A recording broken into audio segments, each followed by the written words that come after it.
Today we have with us Mr. George Woodgate, President, European Union Chamber of Commerce in China, for a special interview on China's innovation ecosystem. The European Union Chamber of Commerce in China, in partnership with Mercator Institute of China Studies, MERIC, has published a report titled China's Innovation Ecosystem Right for Many but Not for All. Why do you say that China's innovation ecosystem is not right for all? Also, can you please share other salient points of the report? Well, we chose among our members those companies that are very busy in research and development, so the scale is actually quite small, but the interviews were very much in depth, and primarily it was chemicals, it was machinery, and it was the car industry that have very deep roots in the R&D scenery over here. It was already telling when we reached out to the ICT industry that they had a lesser of an interest, also indicating that they are on the way out here, replaced by Chinese competitors, also under the Chinese label of secure and controllable. So it was basically those industries we covered that still experience the red carpet. And then, of course, we have the SMEs that are primarily in a much smaller niche operational. And for them, of course, it's a dicey thing to be in China on research and development, because if they happen to lose their technology or someone gains access to it, they might be basically losing their entire livelihood globally. So if you're a multinationals, you have a big staff of lawyers, you have political leverage, you can actually defend yourself much better. But for SMEs, it's tricky, and they need help, and we are trying to point out that actually there are support systems, even in the chamber, with an LPR help desk as well as an SME center. So you have to be very clairvoyant when you enter this market. Can you lose something? How do you want to protect yourself? So the market is big, but maybe not good for everyone. So, my next question is about these inducements or, those policies. Because the report said China still has a lot of opportunities and also probably. Right. The report said that China still has large benefits for R&D sector for foreign companies. So in this context, I would like to understand a little bit what are the inducements for European companies to establish their R&D centers in China, and is China withdrawing these incentives or inducements through regulatory means or otherwise, which has created some risks and pitfalls for European companies while engaging in R&D sector in China? Well, I mean, the inducement, of course, is demand, the market size. You have customers, plenty of them, in particular in the car industry, machinery and chemicals, that actually pay for your innovation and products, and hence you actually have the financial means in order to put the money into research and development.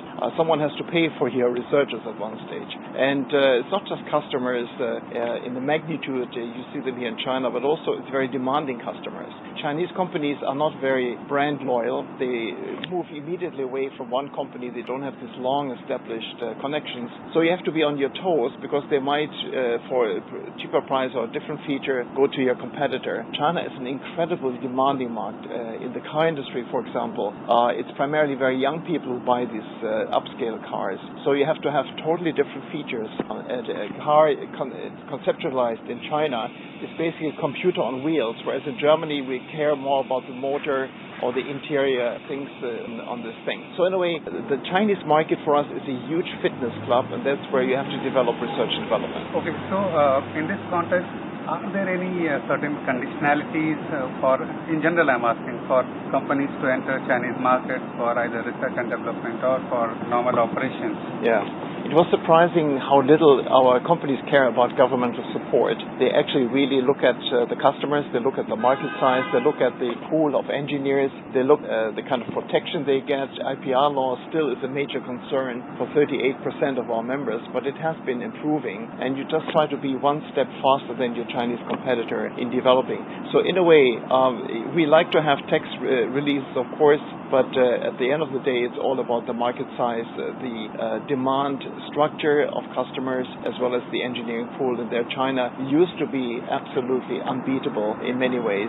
But again, the focus is also more on development of products, not really on the research, on the basic research part. Again, something where the market is big, but you have to be selective of which area you cover. The report mentions about disproportionately larger risks for small and medium-sized enterprises. You also mentioned a while ago. So which has those companies which have fewer resources to counter significant challenges such as IT theft. Can you please elaborate a little bit on this issue? Yeah, I mean, we have the typical problems in China that are a bit fading away, the kind of copycat. Then all of a sudden you see a car like your own driving down the road. They even build chemical plants like yourself, and they basically get it from the internet, or they have people within your organizations. But I think Western companies have learned how to protect themselves and how to move down the road without these interferences. But now we have a new dimension of challenges. We have something like the data transfer law, which actually means that if you do research in China, you have to disclose it to the government agencies once your data set crosses the border. And of course, we have an export control system here. If you have developed a patent, it might only be applicable for China. So China, in this respect, they want research and development, but at the same time now they are putting more and more hurdles in front of us, basically causing our companies to reconsider if they're going to invest in research and development in China. So in this context, if I may ask you, what do you think about certain allegations by certain Western countries that companies, high-tech companies like Huawei, so if countries are associating with them, there are chances of data being sent back to China because they are bound by the local laws. So what's your views on it? Well, I mean, we have the typical espionage going on that is not just related to operations in China. You have hackers, I don't know where the origin is from, but hacking into a global headquarters. But again, I think companies, particularly in Europe, are learning how to cope with this one and have protective rings around it. We have, of course, a strong eye on our employees over here, but in most cases we have little interference and leverage there. The real challenge for us is really, where do we want to put our money? Again, research development stands for research, basic research, the really kind of groundbreaking new developments you have that carry your cash flow for the company for the next decade. Whereas development is just being with the customer applications. It is sort of trying to adjust the product for the Chinese market.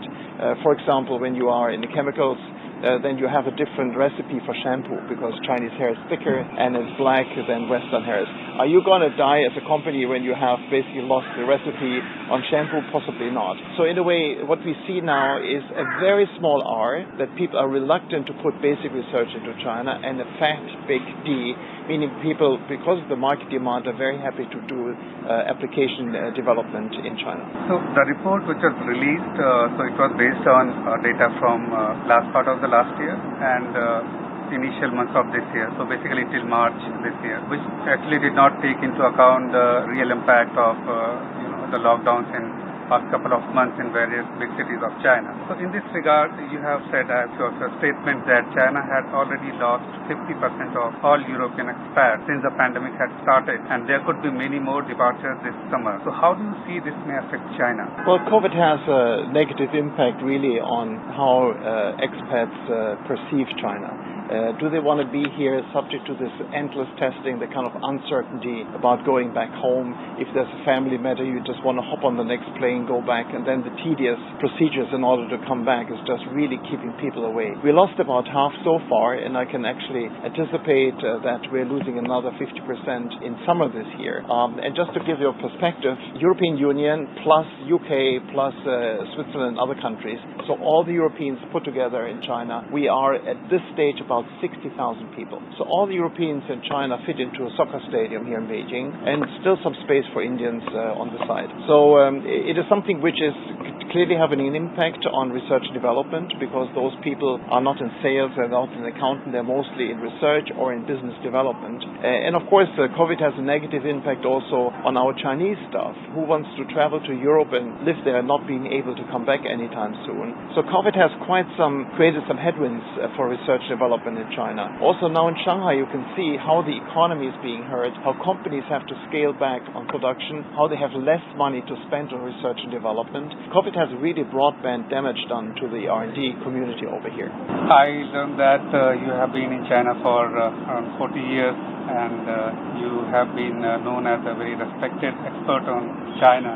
So Do you think China's zero COVID approach is able to balance between pandemic management and economic activities, as leaders have been, trying to or scrambling their activities to do? And what is your impression about it based on your meetings with top Chinese leadership, as you just mentioned? Yeah, we had a very deep engagement with the State Council. The State Council is the government in China responsible primarily for the economy. So with the Trade Minister, with their Development Research Committee, Prime Minister, and clearly you can sense that there is a stronger focus of we have to change this policy. We cannot go on with zero tolerance. But then you have the president and the party that basically have created the narrative of 2 years of no COVID, and look at the other countries, be it Germany, be it France, be it India, how chaotic it was, how horrible these pictures are. Let's not do this, and let's not have a lot of dead people on the street or in the hospitals. So that's the narrative, which of course is in conflict from opening up. And the bridge is of course vaccination, but I don't see any activity there.